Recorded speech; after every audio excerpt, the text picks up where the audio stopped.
দিওয়ালিতে মুক্তি পেয়ে ভালোই ব্যবসা করে চলছে কোয়েল মল্লিকের স্বার্থপর। আর 2 দিন শেষে কতই না হলো এই মুভির বক্স অফিসের কালেকশন, সেটা নিয়েই মূলত আমাদের এখনকার আয়োজন। So let's go to the main topic. গতকাল অর্থাৎ 21 অক্টোবর সমগ্র পশ্চিমবঙ্গ জুড়ে 125টি সিনেমা হলে মুক্তি পেয়েছে ডিরেক্টর অন্নপূর্ণা বসু পরিচালিত কোয়েল মল্লিকের কেরিয়ারের সেরা সিনেমা স্বার্থপর। মুভিতে আরও অভিনয় করেছেন রঞ্জিত মল্লিক, কৌশিক সেন ও অনির্বাণ ভট্টাচার্য।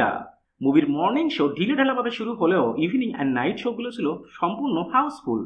মুভির কন্টেন্ট এতটাই টাচিং যে অনেক দর্শককে এই মুভি দেখে চোখের পানি মুছতে মুছতে সিনেমা হল থেকে বের হতে দেখা গিয়েছে।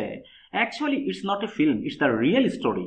মুভির public response, word of mouth and critics review এতটাই পজিটিভ যে সেকেন্ড ডের প্রত্যেকটি সিনেমা হলের মর্নিং শোই হাউসফুল।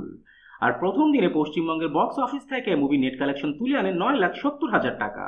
মুভির পাবলিক রেসপন্স এক্সট্রাঅর্ডিনারি হওয়ায় বুক মাই শো এর টিকিট বুকিং উইন্ডোজের ভাষ্য মতে আজ এই মুভি নেট কালেকশন তুলতে যাচ্ছে 15 লাখ রুপি। আর 2 দিন শেষে 1,50,00,000 রুপি বাজেটের এই মুভি পশ্চিমবঙ্গের টলিউড বক্স অফিসে টোটাল নেট কালেকশন গিয়ে দাঁড়িয়েছে 23 lakh rupee. That's it for today. আবারও দেখা হবে নতুন কোনো ভিডিওতে নতুন কোনো মুভির কালেকশনের রিপোর্ট নিয়ে। Till then tata and bye bye. আর হ্যাঁ, প্লিজ সাবস্ক্রাইব করতে ভুলবেন না কিন্তু।